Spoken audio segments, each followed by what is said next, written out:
টেকসই অর্থনৈতিক উন্নয়ন বলতে বোঝায় এমন এক অর্থনৈতিক প্রবৃদ্ধি যা বর্তমান প্রজন্মের চাহিদা মেটায় কিন্তু ভবিষ্যৎ প্রজন্মের সম্ভাবনা নষ্ট করে না।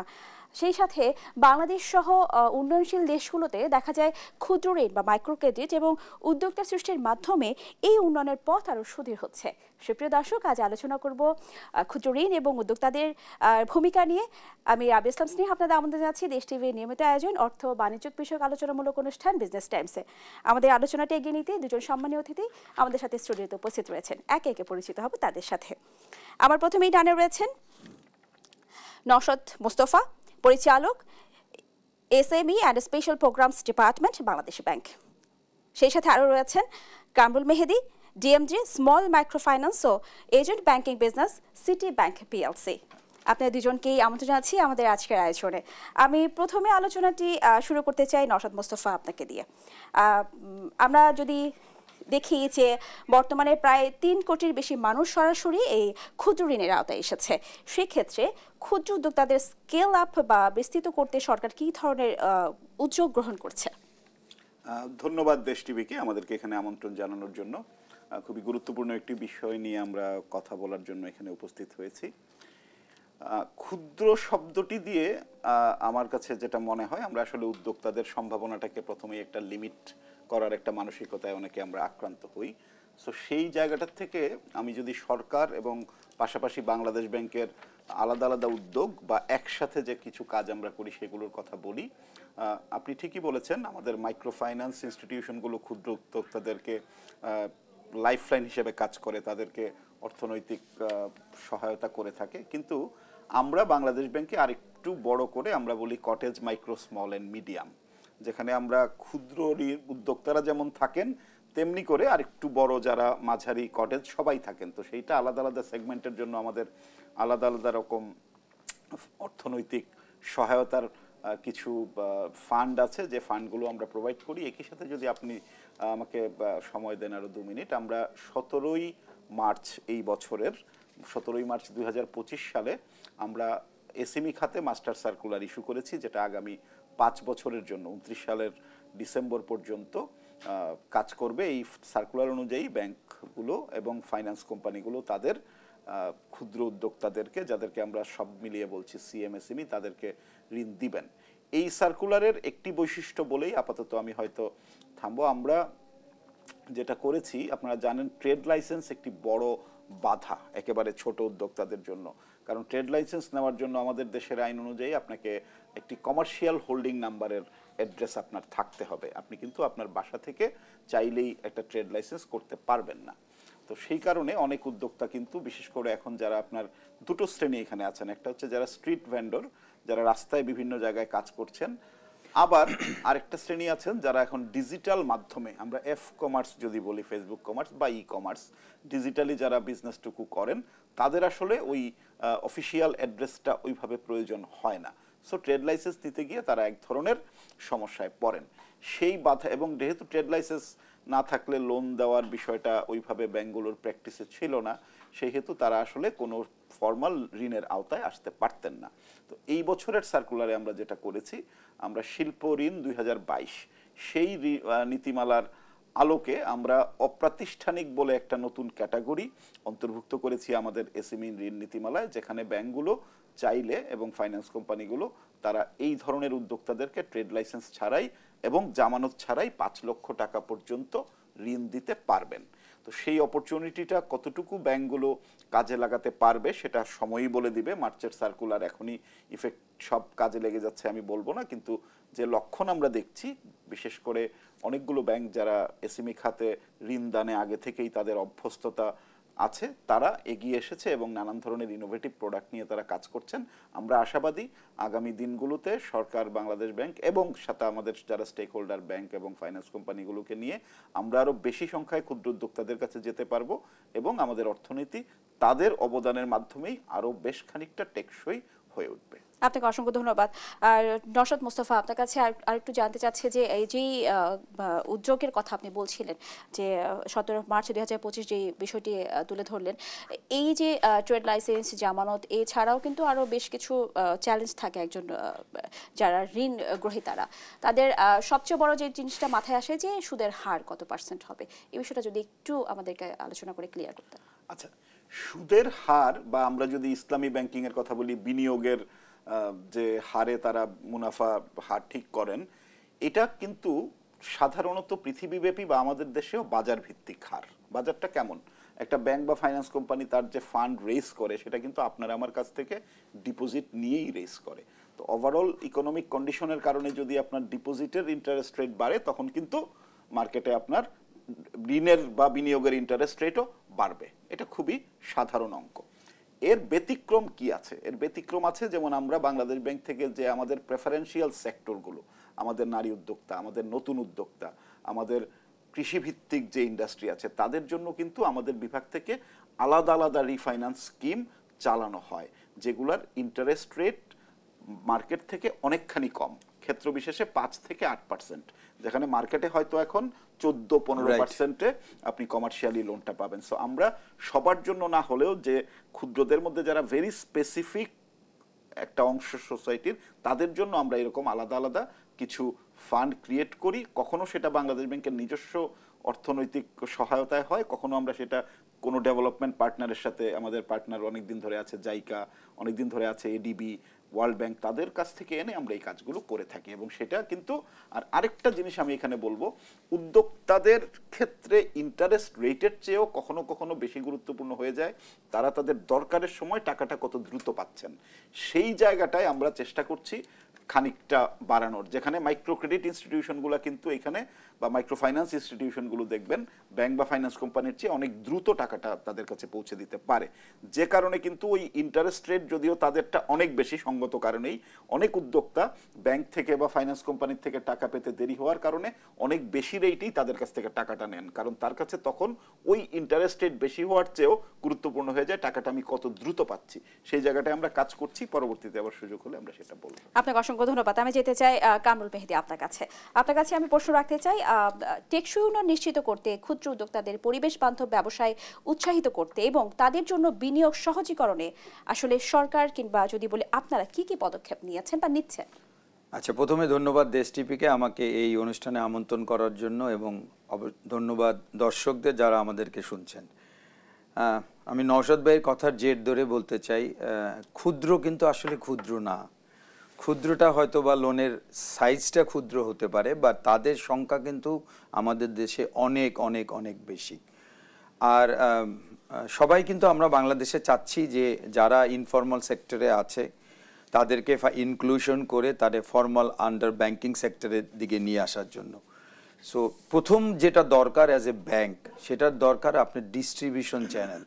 আপনাকে যদি লাস্ট মাইলেজ মানে উপজেলা লেভেল বা গ্রাম লেভেলের মানুষকে কোনো লোন, কোনো ফাইন্যান্সিয়াল প্রোডাক্টের আন্ডারে নিয়ে আসতে হয়, তাইলে কিন্তু আপনার ওই পর্যন্ত তো কেউ না কেউকে যে বলতে হবে কথাটা, এই রিচটা। তো এই রিচটা আসলে ফিজিক্যালি পৌঁছানো কিন্তু কস্ট ইফেক্টিভ না। এই রিচটা পৌঁছাইতে হলে আপনাকে ডিজিটালি যেতে হবে। আবার কিছু কিছু জায়গায় হাইব্রিড মডেলটাও আসলে কাজ করে, কারণ ডিজিটালি আপনি অনেক কিছু এক্সপ্রেস করতে পারেন না, প্রোডাক্টের ফিচারগুলো বলতে পারেন না। সো সিটি ব্যাংকের যেটা হচ্ছে, সিটি ব্যাংকের এইটা কিন্তু টপ প্রায়োরিটি সেক্টর। ক্ষুদ্র উদ্যোক্তা বা সিএমএসএমই যদি আমি পুরাটাই ধরি, এইটা এখন আমাদের ডিস্ট্রিবিউশন চ্যানেলটা কিন্তু অনেক বড়। আমাদের ব্রাঞ্চ আছে প্রায় 135টার মতন, 60 থেকে 70টা আমাদের সাব ব্রাঞ্চ হয়েছে, এবং আমাদের 500-র উপরে আমাদের এজেন্ট পয়েন্ট হচ্ছে, এবং এইটা আমরা ইনশাল্লাহ খুব র্যাপিড গ্রো করছি এই জায়গায়।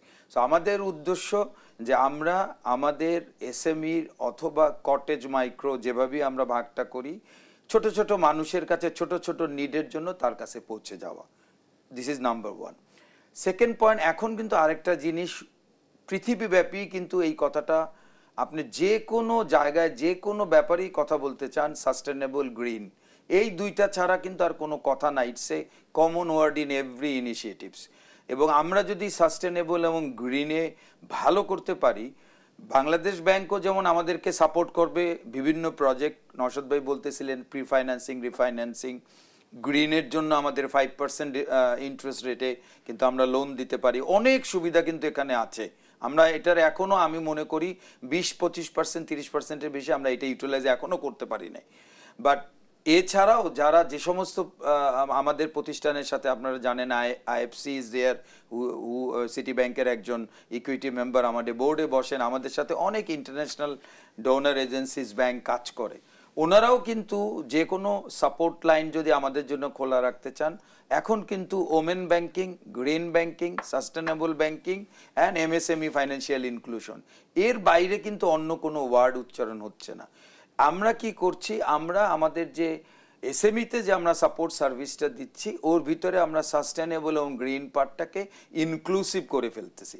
এবং আপনারা জানেন বাংলাদেশ ব্যাংক প্রতি বছর একটা পুরস্কার দেয়, সেই পুরস্কারটা বলা হয় যে টেকসই ব্যাংক। এই টেকসই ব্যাংকের কিন্তু 100 মার্কের উপর আমাদেরকে মার্কিং করা হয়, যেখানে 45 মার্ক থেকে 50 মার্ক থাকে কিন্তু আমার কোর ইস্যুগুলো, আমার ম্যানেজমেন্ট ভালো, আমার বোর্ড ভালো কিনা, আমার ডিপোজিটের অবস্থা কি, আমার এনপিএল এর অবস্থা কি। বাকি 45 মার্কস থাকে আমাদের disbursement to green and sustainable. এখানে কিন্তু আমরা পঞ্চমবারের মতো আমরা শ্রেষ্ঠ ব্যাংক, টেকসই ব্যাংক হয়েছি। এইগুলা কিন্তু একটা বিরাট সম্মানের ব্যাপার। তার মানে আপনি বুঝতে পারছেন সিটি ব্যাংক গ্রিন এবং সাস্টেনেবলে কতখানি ইম্পর্টেন্স দেয়। তা না হলে তো আমরা পরপর 5 বার বাংলাদেশ ব্যাংকের এটা কিন্তু খুবই কঠিন একটা অ্যাসেসমেন্ট হয়, আন্ডার স্ক্রুটিনি যায়, আমরা শ্রেষ্ঠ ব্যাংক হয়েছি। এবং এইটার কিন্তু অনেক বেনিফিট, কারণ এই শ্রেষ্ঠ ব্যাংক গিভেন বাই রেগুলেটর, যেটা ইন্টারন্যাশনাল সব এজেন্সি খুব হাইলি রেটেড করে। তার মানে তারা বুঝে যে city bank is a very good bank. So যত ধরনের ব্যবসায়িক নিড আমরা বিদেশি ব্যাংক থেকে আমরা পাওয়ার চেষ্টা করি, ডোনার এজেন্সি থেকে পাওয়ার চেষ্টা করি, সেখানে কিন্তু আমরা অগ্রণী ভূমিকা পাই। জনাব কামরুল মেহেদী, আপনি বলছিলেন যে ইনফরমেশনগুলো সঠিক পর্যায়ে গিয়ে বা সঠিক মানুষের কাছে পৌঁছানো, দেখা যাচ্ছে যে শহর ভিত্তিক যারা রয়েছেন তারা কিন্তু সব ধরনের ইনফরমেশন তারা পাচ্ছেন এবং প্রযুক্তিগতভাবে তারা উন্নত।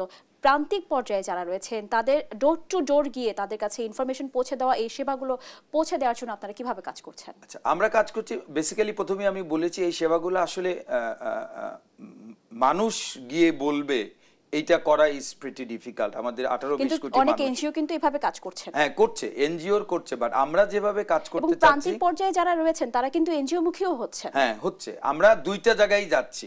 আমরা প্রথমে আমাদের ব্রাঞ্চ, সাব ব্রাঞ্চ এবং মোর স্পেসিফিক টু এজেন্টের মাধ্যমে আমাদের ফাইন্যান্সিয়ালি আপনি যদি আসতে হয়, ওনার যে টাকাটা উনি আন্ডার দ্য ম্যাট্রেস রাখছে, ব্যাংকে জমা করছেন না, এই ব্যাপারে কিন্তু আমরা আপনি ছোট ছোট করে একটু জমা করেন, একটা ডিপিএস করেন, একটা ডিপোজিট করেন ফর ইউর ফিউচার, এইগুলা কিন্তু আমরা ডোর টু ডোরও যাওয়া হচ্ছে। More or less we are promoting in the social framework. কারণ ডিজিটাল ফ্রেমওয়ার্কে যদি আমি কারেক্টলি, এখন আপনারা জানেন আমাদের স্মার্টফোন পেনিট্রেশন মাশাআল্লাহ বেশ ভালো, দিনে দিনে পেনিট্রেশনটা বাড়ছে। আমরা বাংলাদেশ ব্যাংকও চেষ্টা করছে এখন কত কম পয়সায় একটা মানুষকে স্মার্টফোন দেওয়া যায়, এরকম একটা প্রজেক্টও আমরা করছি। আপনি জানেন আমাদের লোকাল বেস ওয়ালটনরও স্মার্টফোন প্রডিউস করছে। সো লোকাল ম্যানুফ্যাকচারের মাধ্যমে আমরা আরও মানুষের কাছে স্মার্টফোন পৌঁছানোর চেষ্টা করছি। সো সোশ্যালি যদি আমরা ঠিকমতো এটাকে কানেক্ট করতে পারি, আমাদের ডিজিটাল যে প্ল্যাটফর্মটা কিন্তু খুবই খুবই স্ট্রং। সিটি ব্যাংকের সিটি টাচ আছে, this is the strongest and best platform এখন বাংলাদেশে কাজ করছে। সব জায়গাতেই আমরা ডিজিটালিও যাচ্ছি, যেখানে যেখানে আমাদের ফিজিক্যালি সম্ভব সেখানেও আমরা কিন্তু উঠান বৈঠক করছি, আমরা বিভিন্ন ধরনের সেমিনার সিম্পোজিয়াম করছি, ওপেন লোন প্রোগ্রাম হচ্ছে। বাংলাদেশ ব্যাংকই এইটা আমাদেরকে গাইডেন্স দিচ্ছে। আমাদের ইনক্লুশনের জন্য আমাদের সেন্ট্রাল ব্যাংক বলেই দিয়েছে পুরো বছরে কয়টা কার্যক্রম চালাতে হবে, এগুলোর মাধ্যমে আমরা চলে যাচ্ছি। আপনাকে ধন্যবাদ জনাব মেহেদী। যেতে চাচ্ছি জনাব মোস্তফা আপনার কাছে, একই প্রশ্ন আমি আপনার কাছে রাখতে চাচ্ছি যে আমরা জানি আমাদের কামরুল মেহেদী উনি বলছিলেন যে ডিজিটাল বিষয়গুলো কথা বলছেন, প্রযুক্তি বিষয়ে কথা বলছেন, কিংবা নতুন করে স্মার্টফোন সবার হাতে। আসলে তারপরে একটি প্রশ্ন থেকে যায়, কিছু পর্যায়ে লোক আছে যারা চাইলেও হাতে যদি স্মার্টফোন থাকে ব্যবহার করতে পারবেন না, কিন্তু পরে অনেক কিছু বুঝতে পারবেন না। সেই পর্যায়ে পৌঁছানোর মতো কোনো উদ্যোগ রয়েছে কিনা, এই যে নতুন যে প্রযুক্তি আপনারা বলছিলেন, এই বিষয়গুলো? আমি একটু সময় নেই, খুবই ভালো একটা প্রসঙ্গ আপনি তুলেছেন। কামরুল কিছুটা বলেছে, আমি চেষ্টা করবো আর একটু কমপ্লিমেন্ট করার। এখানে প্রথমেই মাথায় রাখতে হবে আমাদের যে ব্যাংক এবং ফাইন্যান্স কোম্পানি যারা বাংলাদেশে কাজ করছেন তাদের ম্যান্ডেট অনুযায়ী তারা কিন্তু বিজনেস এন্টিটি, তাদেরকে আর্ন করতে হয় তাদের শেয়ার হোল্ডারদের কাছে, তাদেরকে সেই জবাবদিহিতাটা তাদের আছে। সুতরাং যে কোনো প্রোডাক্ট সেটা এসএমই হোক বা কর্পোরেট লোনই হোক, ডিসবার্স করার সময় তাদের মাথায় এইটা থাকে যে আমি আসলে এর করতে গিয়ে আমার কতটুকু খরচ হলো এবং সেখান থেকে কতটুকু আয় হলো। আপনি এনজিওর কথা বলছিলেন, এই সব কারণেই কিন্তু এনজিও বা মাইক্রো ফাইন্যান্স যারা আমাদের উদ্যোক্তাদেরকে টাকা দেন, খুবই দরকারি সেটা, তাদের ইন্টারেস্ট রেট কিন্তু অনেক হাই হয়, কারণ তারা তাদের খরচ কুলিয়ে এর চেয়ে কমে নামতে পারেন না। যে কারণে আমাদের যারা রেগুলেটর আছেন, micro credit regulatory authority MRA, তাদেরও কিন্তু একটা ব্যারিয়ার দেওয়া আছে যে 24% তারা ইন্টারেস্ট নিতে পারেন। এটা এমআরএর একদম গাইডেন্সই দেওয়া আছে। আর ব্যাংকগুলোর ক্ষেত্রে এখনও আপনি অন অ্যান অ্যাভারেজ 15, 16, 14 এরকম দেখবেন, কারোরটা ভ্যারি করে। তো সেই পার্থক্যটা ঘুচানো একটা ব্যাপার, আর একটা ব্যাপার হচ্ছে সবার কাছে পৌঁছানো। তো সবার কাছে পৌঁছতে গেলে আমি একটা উদাহরণ আপনাকে দেই। মানিকগঞ্জের একটা জায়গায় আমি কিছুদিন আগে গিয়েছিলাম, সেখানে দেখলাম যে আসলে টিভি কেউ দেখছে না, যে টিভি নাই, আপনারা আকাশও ব্যবহার করেন না বা কোনো ডিশ লাইনও না, ডিশ ছাড়া তো এখন ইয়ে না। বললো যে না ভাই, আমরা এখন আসলে ইউটিউবে অভ্যস্ত, আমরা আমাদের নাটক দেখতে হলেও ইউটিউবে দেখে নেই, নিউজ দেখতে হলেও ইউটিউবে দেখে নেই। সো এই কথাটা যদি আজকে থেকে 10 বছর আগে কেউ বাংলাদেশে আপনাকে বা আমাকে বলতো যে আপনি 10 বছর পরে একটা গ্রাম দেখবেন যেখানে আসলে কোনো কনভেনশনাল টিভি দেখার লোক আর নাই, যে যে যার যার মতো করে ইউটিউবে তার প্রয়োজনীয় জিনিসটা দেখে নিচ্ছে, আপনি কিন্তু বিশ্বাস করতেন না। আমি ভাবতাম এটা কি একটু বেশি বেশি হয়ে গেল। উদাহরণটা এই কারণে দিলাম, ব্যাংকিং আগামী 10 থেকে 15 বছরে এতটাই বদলাবে যে আমরা নিজেরা যদি আমরা অবসলিট হয়ে যাব, হয়তো আমরা যদি নিজেদেরকে সেই প্রযুক্তিগত পরিবর্তনের সাথে খাপ খাইতে না পারি। এইখানে কথাটা বলার উদ্দেশ্য হলো ডিজিটালি যাওয়া ছাড়া খরচ কমানোর উপায় নেই। সো আমাদের একটা কথা বলেছে কামরুল, স্মার্টফোন পেনিট্রেশন, কম খরচে স্মার্টফোন দেওয়া। আরেকটা জিনিস হচ্ছে ইন্টারনেটের অ্যাভেলেবিলিটির কিছু ডাটা আপনি সার্চ করলেই পাবেন, বাংলাদেশে ইন্টারনেট কতটুকু অ্যাভেলেবল, তার দাম কেমন, এই বিষয়গুলা এই ডিজিটালি যাওয়ার ক্ষেত্রে খুব জরুরি। আমরা যদি চাই যে আমরা ডিজিটালি সব করব, আমরা ডিজিটাল পেমেন্টকে, ডিজিটাল ঋণ প্রদানকে উৎসাহিত করব, তখন শুধু বাংলাদেশ ব্যাংক বা শুধু ব্যাংকগুলো কাজ করলে এই লক্ষ্য অর্জন সম্ভব হবে না। আমাদের অন্যান্য যারা মিনিস্ট্রি আছেন, সরকারের অন্যান্য অংশগুলো আছেন, তাদেরও ওই স্মার্টফোন সহজলভ্য করা, কম দাম করা এবং কম খরচে লোকজনের ইন্টারনেট ব্যবহারের ব্যবস্থাটা করে দিতে হবে। সেটা কাজ চলছে বিভিন্ন ক্ষেত্রে। পাশাপাশি আমরা যেটা করছি আমাদের এন্ড থেকে, আমরা ডিজিটাল ক্রেডিট ব্যুরোর একটা লাইসেন্স দেওয়ার কাজ প্রক্রিয়াধীন আছে। আমরা গত বছরের জুলাই মাসে সম্ভবত অথবা জুন মাসে আমরা একটা গাইডলাইন ইস্যু করেছি, যার ভিত্তিতে অনেকগুলো প্রতিষ্ঠান আবেদন করেছে, 21-20টার মতো। আমাদের পেমেন্ট সিস্টেমস ডিপার্টমেন্ট সেটা লাইসেন্সটা দিবে, তারা এটা যাচাই বাছাই করছে, হয়তো কয়েক মাসের মধ্যে মার্কেটে এরা কাজ শুরু করবে। এরা কি করবে? এরা আপনার আমার ব্যক্তিগত ডাটাগুলো মেনটেন করবে, আমার অনুমতির ভিত্তিতে অবশ্যই। কি সেই ডাটাগুলো? সেই ডাটাগুলো হতে পারে আমার ছেলে মেয়ের স্কুল বা কলেজের আমি বেতন ভাতাটা কিভাবে দিচ্ছি, আমার যদি বাসা ভাড়া থাকে সেই বাসা ভাড়াটা কি আমি রেগুলার পেমেন্ট করছি কিনা, আমার ডিশের বিল, আমার ইন্টারনেট বিল, আমার মোবাইলের যদি পোস্টপেড বিল থাকে বা সেগুলো আমি ঠিকমতো দিচ্ছি কিনা, এই ধরনের ডাটাগুলো তারা আমার অনুমতি সাপেক্ষে মেনটেন করবে। ওয়াসার বিল, এভরিথিং করে কি হবে? এরা কি করবে? এদের বিজনেসটা কি হবে? এদের বিজনেসটা হবে এরা আমারই অনুমতির ভিত্তিতে আবার আর্থিক প্রতিষ্ঠানের কাছে বা ইভেন কোনো ব্যক্তির কাছে এই ডাটাটা বিক্রি করবে কিছু অল্প ফির বিনিময়ে। তাহলে কি হবে? আমি যদি রেডিমেড একটা ডাটাবেস পাই এই ধরনের ক্রেডিট ব্যুরোর কাছে, তাহলে কিন্তু ব্যাংকগুলো একটা লোককে যাচ করতে পারবে যে আগে কখনো ব্যাংকে আসেও নাই বা যার কোনো ক্রেডিট হিস্ট্রি নাই। ব্যাংক কিন্তু তখন বুঝতে পারবে না এই লোকটা তো তার সব ডিউজগুলো টাইমলি পে করে, he is a good paymaster, so let's give him a 1 lakh taka বা 2 লাখ টাকা লোন। এইটা ছাড়া আসলে খুব বেশি এগিয়ে যাওয়া সম্ভব না। তো সেই লক্ষ্যে আমরা আমাদের এন্ডে কাজটা করছি, আমাদের এন্ডে চলছে। আমরা আশা করি একই সাথে ব্যাংকগুলোর মধ্যেও রেডিনেসটা তৈরি হবে, তারা তাদের বিভিন্ন প্রোডাক্ট নিয়ে থাকবেন।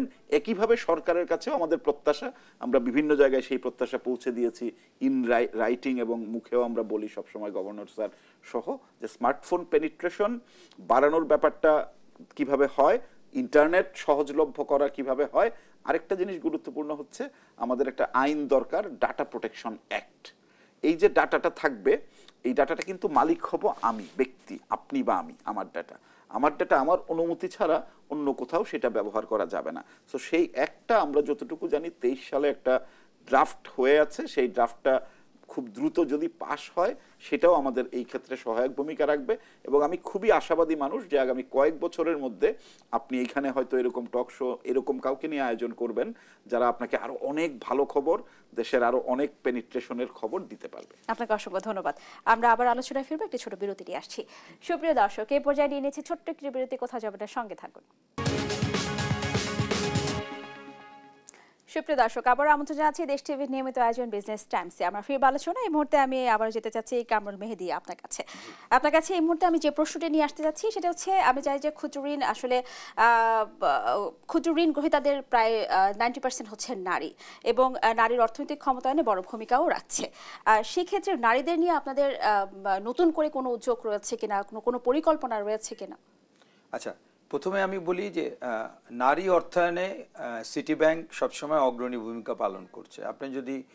আমি যদি একটা ডেটা দিই যে আমাদের বর্তমানে আমার এসএমই খাতে 50,000-এর মতো কাস্টমার আছে, যার 27% নারী।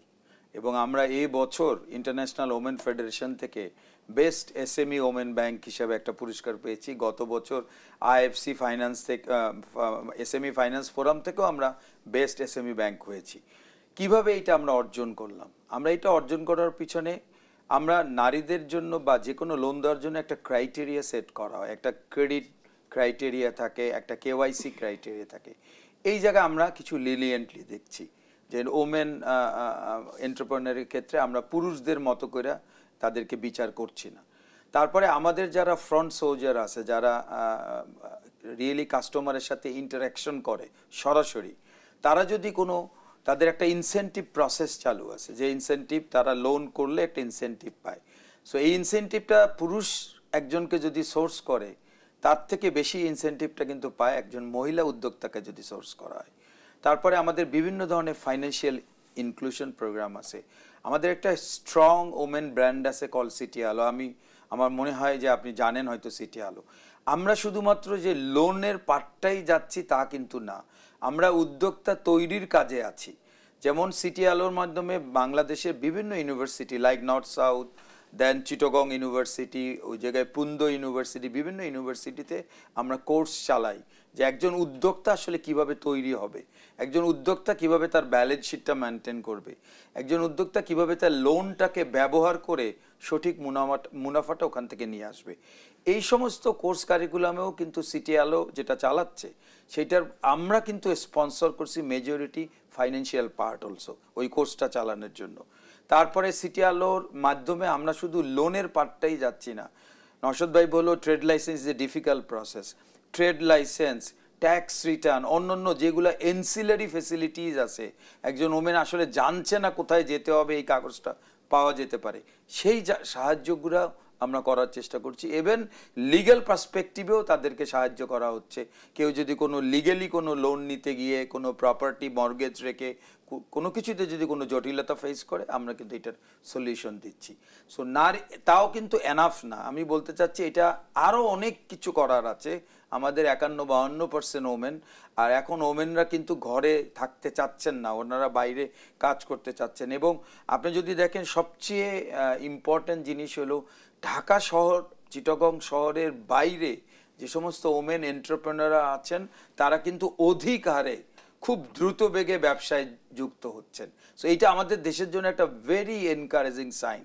সো সমস্ত ব্যাংক, এইটা সিটি ব্যাংক একার পক্ষে সম্ভব নয়, সব ব্যাংকেরই একটা ডিস্ট্রিবিউশন চ্যানেল সেট করতে হবে যাতে সারা বাংলাদেশে লাস্ট মাইলেজে তারা যাতে ওমেন এন্টারপ্রেনারের কাছে পৌঁছতে পারে। জনাব মেহেদী, সিটি আলোর যে প্রশিক্ষণের কথা আপনি বলছিলেন, এটি আসলে কোন নারীদেরকে টার্গেট করা হচ্ছে? এটা এন্টারপ্রেনার, বেসিক এন্টারপ্রেনার যারা হইতে চাচ্ছে অথবা শুরু করেছে এন্টারপ্রেনারশিপ, 6 মাস 1 বছর হয়, এখনো ঠিকমতো বুঝে উঠতে পারছে না সে এক্সপানশনটা ব্যবসা কিভাবে করবে, সে লোন চাইলে লোনটা পেলে লোনের ইউজটাও কিন্তু জানতে হয়। আপনি বলছিলেন যে বিভিন্ন ইউনিভার্সিটির আন্ডারে হয়তো এই প্রোগ্রামটি করা হচ্ছে। এখন অনেক নারীরা আছেন হয়তো হাউসওয়াইফ কিংবা হচ্ছেন, ইউনিভার্সিটি পর্যন্ত যাওয়া হয়নি, কিংবা ওই পর্যায়ে গিয়ে এই সিটি আলোর যে প্রশিক্ষণটা নেওয়া সম্ভব নয় বা অনেকে জানেনই না। আমি যদি একটু প্রান্তিক পর্যায়ে বলি বা একটু গ্রামের ভিত্তিকে যে সব মেয়েরা রয়েছে বা নারীরা রয়েছে, তাদের জন্য কিভাবে সিটি আলো কাজ করছে? আচ্ছা, এইটা আমরা গ্রাম পর্যন্ত এখনো, উপজেলা লেভেল পর্যন্ত এখনো পৌঁছতে পারি না। আমরা মেট্রোপলিটন সিটি বিগ ডিস্ট্রিক্টগুলো আমরা কভার করছি, ছোট ছোট করে ইউনিভার্সিটিতে বা যারা এন্টারপ্রেনারশিপে আছে অলরেডি কিছু কিছু আছে আমাদের সাথে লোন চলছে, বাট এখনো তার এন্টারপ্রেনারশিপের বয়সটা অতখানি হয় নাই। কেউ কেউ আছে ইন্টারেস্টেড, ফ্যামিলিতে আছে, ব্যবসা করতে চায়, এরকম আমরা কিন্তু সোশ্যালি কানেকশন করছি। আমরা প্রচুর পরিমাণে আমরা অ্যাডভার্টাইজমেন্ট করছি যে আমরা এই কোর্সটা শুরু করছি, কে কে ইন্টারেস্টেড আছেন। আমরা যত ওমেন চেম্বার অফগুলো আছে ডিস্ট্রিক্ট লেভেলে, যে ওমেন চেম্বারগুলো আছে, ওই ওমেন চেম্বারগুলো আমরা যাচ্ছি, তাদেরকে বলছি যে আপনাদের কেউ যদি এই কোর্সটা করতে ইন্টারেস্টেড হয়, but it will take time. আপনি যে লেভেলে এক্সপানশন বলছেন এটা করতে আরো অনেক সময় লাগবে। আপনাকে অসংখ্য ধন্যবাদ। আমি যেতে চাই নওশাদ মোস্তফা আপনার কাছে। আপনি যদি আমাদের এই নারী উদ্যোক্তাদের নিয়ে কি কি পরিকল্পনা রয়েছে নতুন করে যদি আমাদের জানাতেন। আমি একটু সময় নিব। আমি প্রথমে একটা ডেটা আপনাদের সাথে বা সবার দর্শকদের সাথে শেয়ার করতে চাই। 2020 সালে এই সংখ্যাটা কিন্তু আমি আবারও মনে করে, এই সংখ্যাটা হচ্ছে যারা ব্যাংক এবং ফাইন্যান্স কোম্পানিগুলোর থেকে যে নারী উদ্যোক্তারা ঋণ নিয়েছেন তাদের সংখ্যা। এর বাইরেও নারী উদ্যোক্তা অবশ্যই আছেন মাইক্রো ক্রেডিট এবং অন্য জায়গায়, সেই সংখ্যাটাই আমি বলছি। 2020 সালের শেষে এই সংখ্যাটা ছিল 66,189। এটা গ্র্যাজুয়ালি বেড়ে, আমি সবগুলো বলছি না, 2024 সালের শেষে এই সংখ্যাটা দাঁড়িয়েছে 3,06,813। তার মানে এই সংখ্যাটা এর মধ্যে প্রায় 5 গুণ হয়েছে 5 বছরে। তার মানে আপনি উন্নতির গ্রাফটা দেখছেন। আমি যদি আপনাকে আরেকটা ডেটা শেয়ার করি, আমাদের একটা ইনস্ট্রাকশন ব্যাংকগুলোর প্রতি দেওয়া আছে, আগের 19 সালের সার্কুলারেও ছিল, এবার 25 সালের সার্কুলারেও আছে, যে মোটমাট যে এসএমই লোন ব্যাংকগুলো দিবে বা ফাইন্যান্স কোম্পানিগুলো, তার অন্তত 15% নারীদেরকে দিতে হবে। সেটা আমরা অ্যাচিভ করতে পারিনি এখনো, অনেক দূরে আছি। কিন্তু আমি যদি গ্র্যাজুয়ালি দেখি, এই পার্সেন্টেজটা 2020 সালের শেষে ছিল 3.81, 3.81%। এইটাও কিন্তু গ্র্যাজুয়ালি বাড়তে বাড়তে এখন 6.57%-এ আছে।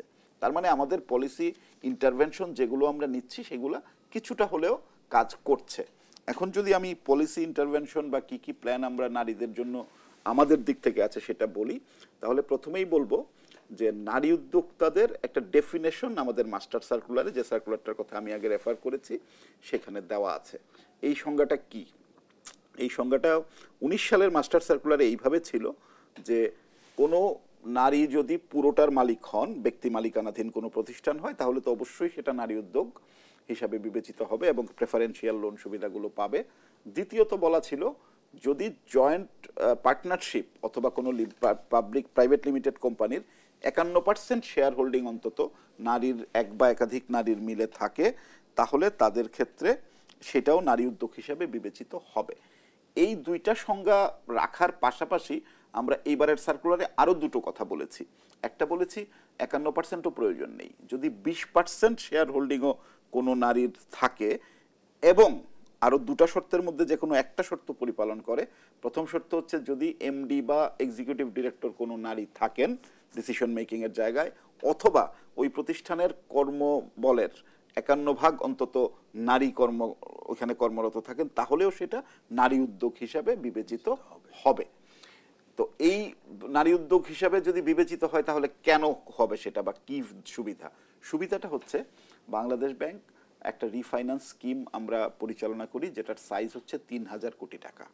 এই ফান্ডটা ব্যাংকগুলো বা ফাইন্যান্স কোম্পানিগুলো আগে নারীদেরকে লোনটা দেন ক্রাইটেরিয়া ম্যাচ করে, তারপর আমাদের কাছে ক্লেম করেন, আমরা দিয়ে দিই। এটার ইন্টারেস্ট রেট হচ্ছে 5%। শুধু তাই না, যে নারীরা টাইমলি এই টাকাটা শোধ দেন, ফেরত দিয়ে দেন একদম যার মধ্যে ভাবে তার দেওয়ার কথা শুরুতে, তাহলে আরও 1% রিবেট ওই নারী আবার ফেরত পান। সেটা বাংলাদেশ ব্যাংক তার নিজস্ব উৎস থেকে গভর্নর স্যারের অনুমোদনের ভিত্তিতে, আমাদের বোর্ডের অনুমোদন, আমরা দিয়ে দিই। তার মানে কি, উনি আসলে 4%-এ পাচ্ছেন। আচ্ছা, ইন এডিশন টু দ্যাট, আমরা প্রত্যেকটা ব্যাংকে আমাদের বলা আছে যে আপনাদের প্রত্যেকটা ব্রাঞ্চ থেকে, ব্রাঞ্চের সাথে সময় হিসাব মিলিয়ে, যেমন ওনাদের 135টা ব্রাঞ্চ, যদি আমি সিটি ব্যাংকের কথাই বলি, তাহলে ওনাদেরকে প্রতি বছর 135 × 3 3 জন করে নারী উদ্যোক্তাকে প্রশিক্ষণ দিতে হবে এবং প্রতিটা ব্রাঞ্চের এগেনস্টে অন্তত 1 জন করে নারী উদ্যোক্তাকে ঋণ দিতে হবে। এটা এক ধরনের কম্পালশন, আমরা তাদেরকে এক ধরনের সোশ্যাল কজ হিসেবে তাদের প্রতি আমাদের দেওয়া আছে।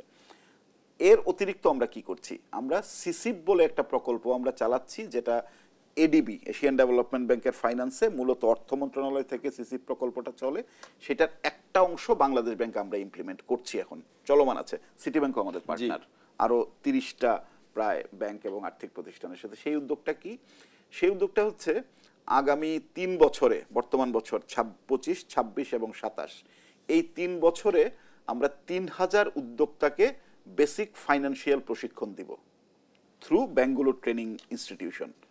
সেখানে আমরা করছি, অলরেডি এটা চলমান। আমরা প্রায় 16 বা 17টা ব্যাচ, আজ আগামী রোববারেও একটা ব্যাচের ওপেনিং আছে। এবং এটা শুধু অন্তত 30% উইমেন থাকতে হয়, নাহলে আমরা ব্যাংকগুলোকে টাকা দেই না। তারা কিন্তু ট্রেনিং দিয়ে টাকাটা আমাদের কাছ থেকে খরচটা নেন। এডিবির ফাইন্যান্সে আমরা এটা করছি।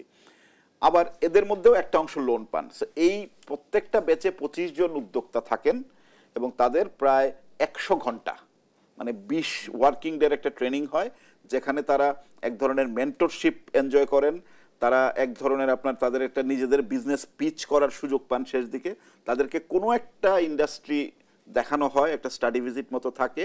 এর সাথে বাংলাদেশ ব্যাংকের কি কি ফ্যাসিলিটি, ব্যাংকগুলোর কি কি ফ্যাসিলিটি, সেগুলো আমাদের কলিগরা যান, কখনো সময় পেলে আমি নিজেও যাই, তাদের সাথে আমরা শেয়ার করি, ইন্টারাকশন হয়। এবং সেইভাবেই কিন্তু সত্যি কথা যদি বলি, আজকের এই প্রোগ্রামটার ইনিশিয়েশন আপনাদেরই একজন কলিগ, উনি একটা ব্যাংকের প্রোগ্রামে ছিলেন। I was there to take the class. He requested me just after the class যে একদিন আসেন, আমরা আপনার সাথে স্যার এই বিষয়গুলো নিয়ে কথা বলতে চাই। সো এটা কিন্তু আপনার শুধু এমন না যে ফাইন্যান্সিং ফ্যাসিলিটি তৈরি হচ্ছে, তার নেটওয়ার্কটা বড় হচ্ছে। এইভাবেই আমরা নারী উদ্যোক্তাদের জন্য, আর এছাড়াও আমরা কিন্তু এসএমই ফাউন্ডেশন এবং সকল চেম্বারগুলো যারা আছেন, এমনি চেম্বার প্লাস উইমেন চেম্বার, সবার সাথে মিলে আমরা নানান ধরনের প্রশিক্ষণ বছরব্যাপী করার চেষ্টা করি, যেটা ট্রেডিশনাল সেন্ট্রাল ব্যাংকের হয়তো কাজ না, কিন্তু বাংলাদেশ ব্যাংক একটি উন্নয়নশীল দেশের, যারা উন্নত জাতিতে পরিণত হতে চাচ্ছে, আমাদের অ্যাসপাইরেশন, এবং এলডিসি গ্রাজুয়েশন আমাদের হয়ে যাবে যদি সব ঠিকঠাক থাকে, আর 26 সালের শেষের মধ্যে। যে চ্যালেঞ্জগুলো সামনে আসবে, এটা অতিক্রম করতে গেলে নারীদেরকে পিছনে রেখে কোনো মতেই সেটা সম্ভব না। সো এই বিবেচনা থেকেই আমরা কিন্তু আমাদের অল আউট এফোর্ট দিয়ে, আর একটু শুধু অ্যাড করে দেই, আমাদের গভর্নর মহোদয় কিছুদিন আগে একটা ইনস্ট্রাকশন দেওয়ার ফলে আমরা সার্কুলার দিয়ে দিয়েছি যে এজেন্ট ব্যাংকিং এর কথা উনি বলেছেন, ব্যাংকের এজেন্ট হিসাবে যারা কাজ করেন, এটা কিন্তু এখন আমাদের নিয়ম হচ্ছে প্রতি 50% নতুন যারা এজেন্ট হবেন, আগের যারা হয়েছেন, নারীদেরকে দিতে হবে সেই এজেন্সিশিপটা। তার মানে এখন যদি একটা ব্যাংক 2টো এজেন্ট দিতে চায়, তার মধ্যে 1 জন অন্তত নারীকে দিতে হবে। সো এরকম নানানভাবে পলিসি ডিরেকশন দিয়ে আমরা চেষ্টাটা করে যাচ্ছি। আপনাকে অসংখ্য ধন্যবাদ। আমরা আরো একটি বিরতিতে যাব। সুপ্রিয় দর্শক, এই পর্যায়ে নিয়ে নিচ্ছি আরেকটি বিরতি। কোথাও যাবে না, সঙ্গে থাকুন, ফিরবো আলোচনায়। সুপ্রিয় দর্শক, আবার আমন্ত্রণ জানাচ্ছি দেশ টিভি নিয়মিত আয়োজন বিজনেস টাইমস। আমরা আবার আলোচনায় ফিরবো। এই মুহূর্তে যেতে চাই কামরুল মেহেদী আপনার কাছে। আমার প্রশ্ন, আসলে আমরা এতক্ষণ অনেক উদ্যোক্তার দিনে কথা বলছিলাম, কিন্তু কৃষিভিত্তিক যারা রয়েছেন কৃষিকাজের ক্ষেত্রে, তাদের ক্ষেত্রে আসলে ব্যাংক কিভাবে কাজ করছে?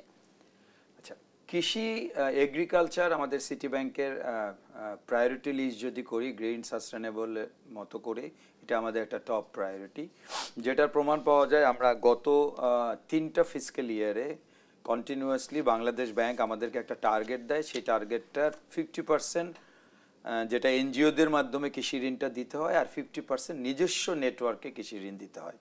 সো নিজস্ব নেটওয়ার্কের এবং এনজিওদের মাধ্যমে নেটওয়ার্কের যে টার্গেট আমরা গত 3 বছরে পেয়েছি, আমরা ওইটাকে অলমোস্ট 150% লেভেলে অ্যাচিভ করেছি। মানে এটাই বোঝাই যাচ্ছে যে আমরা এটার উপরে কতখানি ইম্পর্টেন্স দিই। ঋণটা কিভাবে যাচ্ছে, আমাদের বেসিক্যালি কৃষি ঋণটা মেজরিটি যাচ্ছে থ্রু এজেন্ট ব্যাংকিং, কারণ এজেন্টেই হলো লাস্ট মাইলেজ, উপজেলা লেভেলে এজেন্টগুলো থাকে, ওখানেই কিন্তু আসলে কৃষকদের চাহিদাটা বেশি থাকে। এবং আমরা কৃষি বলতে শুধুমাত্র ধান ভুট্টাই বোঝাচ্ছি না, এটা কিন্তু পোলট্রি আছে, এটা কিন্তু ডেইরিও আছে। আপনারা জানেন বাংলাদেশে ডেইরি খাতটা কিন্তু একটা বিপ্লব হয়ে গেছে এখন, মানে এই কয়েক বছরে। সো আমরা এজেন্টের মাধ্যমে এবং আমাদের যে স্মল কেন্দ্রিক যে অফিসগুলো আছে, ওইটার মাধ্যমে আমরা কৃষি ঋণটা দিচ্ছি, নাম্বার 1 পয়েন্ট। এবং আমরা একটা টেস্ট অ্যান্ড ট্রায়ালে হাইব্রিড মডেলে ডিজিটালি কৃষি ঋণ পৌঁছাইতে চাচ্ছি টু দ্য কৃষক, এবং যেটা আমরা লাস্ট 1 বছর ধরে শুরু করেছি এবং ওইটা আমরা এখন স্কেল আপ করার চেষ্টা করছি যে ফিজিক্যাল ডকুমেন্টেশনের পার্টটা খুব কম, একদমই নাই, বাকি প্রসেসটা আমরা ডিজিটালি করে মানে কৃষকের হাতে টাকাটা পৌঁছে দিচ্ছি। সো এখানে কিন্তু এনজিওগুলো ভালো একটা কাজ করছে, আমাদের নিজস্ব ডিস্ট্রিবিউশন চ্যানেল কাজ করছে, আবার কৃষির এগ্রিগেটর বলে কিছু আছে মার্কেটে, যেমন আইফার্মা আছে, উইগ্রো আছে, ওদের সাথেও বাংলাদেশ ব্যাংক একটা পলিসি বলেছে যে কন্ট্রাক্ট ফার্মিং, মানে ওদের ফার্মার আমাদের সাথে একটা ট্রাইপার্টি হবে, ফার্মার, এগ্রিগেটর এবং ব্যাংক। এই কন্ট্রাক্ট ফার্মিং এর মাধ্যমে আমরা একটা স্পেসিফিক শস্যর কাছেও যেতে পারছি, অথবা ওদের ফার্মারের কাছে সরাসরি খুব অল্প সময় একটা বিশাল নাম্বার অফ কৃষকের কাছে আমরা পৌঁছতে পারছি। এটাকে ডিজিটাল লোনটা যখন আমরা আরো স্কেল আপ করব, আমরা সারা বাংলাদেশে আরো বেশি বেশি কৃষকের কাছে এগ্রি লোনটা পৌঁছে দিতে পারবো। আপনাকে অসংখ্য ধন্যবাদ। নওশাদ মোস্তফা, আপনার কাছে আসতে চাচ্ছিলাম, আমরা যদি একটু আগের আলোচনায় ফিরিয়েছি, আপনি বলছিলেন যে মাস্টার সার্কুলার এই প্রোগ্রামের আওতায় আসলে যদি আমরা ইন্টারেস্টের কথা বলি, কতদিন পর থেকে একজন উদ্যোক্তা ইন্টারেস্ট দিতে হয়, এই ধরনের কোনো স্কিম আছে কিনা? আরেকটা বিষয় আমরা জানি যে একজন উদ্যোক্তা ঋণ গ্রহীতা বা একজন উদ্যোক্তা হওয়ার সাথে সাথে কিন্তু তার পরের মাস থেকে প্রফিট আশা করতে পারবেন না। একজন উদ্যোক্তার অবশ্যই এটা আশা করা উচিত না, এবং ঋণের যে ইন্টারেস্ট পরিশোধ করা তার জন্য একটু কষ্টসাধ্য হয়ে দাঁড়ায়। সেক্ষেত্রে কিভাবে এই প্রোগ্রামটিকে আপনারা সেট করছেন? এখানে আমি একটু বলি, আমরা যে গাইডলাইন এবার দিয়েছি, আগেও ছিল, এবার আরেকটু আমরা বড় করেছি টেনিয়রটা। যদি আপনার ঋণটা মেয়াদি হয়, মেয়াদি বলতে আমরা দুইভাবে আসলে আমরা টেকনিক্যালি বলি, ঋণগুলোকে আমরা ভাগ করি চলতি ঋণ এবং মেয়াদি ঋণ। তো চলতি ঋণের মেয়াদটা এটা গ্লোবালি, এটা শুধু বাংলাদেশে না, 1 বছর। আপনি 1 বছরের মধ্যে, মানে এটা আসলে আপনার বিজনেসের যে ওয়ার্কিং ক্যাপিটাল নিডটা সেটা ফুলফিল করে এটা। সো আপনি কাঁচামাল মানে হয়তো কোনো একটা প্রোডাক্ট কিনছেন আবার বিক্রি করছেন, সো সেইটার জন্য আসলে গ্রেস পিরিয়ড পৃথিবীর কোথাওই থাকে না, বাংলাদেশেও নেই। কারণ আপনি একটা প্রোডাক্ট কিনবেন, বিক্রি করবেন, সেটা হয়তো আপনি পরের দিন থেকেই আপনার ইনকাম শুরু হবে। সো সেটা প্রতি মাসের শেষে টাকাটা আপনাকে কিস্তিগুলো ফেরত দিতে হয়। কিন্তু মেয়াদি ঋণ কেন দেওয়া হয়? যখন আপনার কোনো বিজনেস এক্সপানশনের জন্য কোনো স্থাপনা তৈরি করতে হচ্ছে, বা আপনি কোনো একটা গাড়ি কিনছেন, এরকম অনেক রকম বিষয় থাকতে পারে, একটা ইকুইপমেন্ট কিনছেন, আপনাকে একটা শেড তৈরি করছেন, তখন কিন্তু সাথে সাথে আপনার রিপেমেন্ট আপনি করতে পারবেন না আপনার বিজনেসের বা ব্যবসার উদ্যোগের আয় দিয়ে। সেই ঋণগুলোকে আমরা মেয়াদি বলি। তো এসএমই খাতে মেয়াদি লোনগুলার আগের মেয়াদ ছিল, আগের সার্কুলার অনুযায়ী সর্বোচ্চ 5 বছর মেয়াদে এই লোনগুলা ব্যাংক দিতে পারতো। এটা আমরা সর্বোচ্চটা বলি, আমরা কিন্তু বলে দেই না যে এইটাই ফিক্সড। এটা কাস্টমারের নিড অনুযায়ী ব্যাংকার কাস্টমার সম্পর্কের ভিত্তিতে, তবে 5 বছরের বেশি যেতে পারতেন না। এখন আমরা সেটা বাড়িয়ে 7 বছর করেছি, মানে সর্বোচ্চ 7 বছর মেয়াদে ব্যাংক এই লোনটা তার ক্লায়েন্টকে দিতে পারবেন। এবং এই কিস্তিটা আদায় হয় কোয়ার্টারলি, মানে 3 মাস পর পর। এইখানে হচ্ছে আগে বলা ছিল সর্বোচ্চ 3 মাস গ্রেস পিরিয়ড দেওয়া যাবে, মানে আপনি 3 মাস ইন্টারেস্টটা দিবেন না, 3 মাস পর থেকে দিবেন। এখন আমরা সেটাকে বলে দিয়েছি 6 মাস থেকে 1 বছর পর্যন্ত সর্বোচ্চ দেওয়া যাবে বেসড অন রিকোয়ারমেন্ট। তবে এখানে আমি একটু বলি, অনেক সময় অনেক উদ্যোক্তারা অন্তত আজকের অনুষ্ঠানটা দেখছেন তাদের জন্য বলা, এই অনেকটা ভুল ধারণা অনেক সময় প্রচলিত থাকে যে গ্রেস পিরিয়ড মানে এই সময়ের জন্য আমি ইন্টারেস্ট দিচ্ছি না। বিষয়টা কিন্তু এমন না। আপনার ইন্টারেস্ট বা মুনাফা চার্জ হতে থাকে, আপনি এই সময় পেমেন্টটা করলেন না, তার মানে কি হচ্ছে, আপনি যেটা আপনার 5 বছরে দেওয়ার কথা ছিল সেটা আপনি 4 বছরে দিচ্ছেন, তাহলে আপনার কিস্তির সাইজ কিন্তু বড় হয়ে যাচ্ছে। সো যে উদ্যোক্তাদের আসলেই লাগবে তারাই গ্রেস পিরিয়ড নেবেন, বাকিরা গ্রেস পিরিয়ড না নিতে পারলে আসলে বিজনেসটা রান করা সুবিধা হয়, কিন্তু কখনো কখনো নিতে হয়, সেই সুযোগটা আমরা এবার রেখেছি।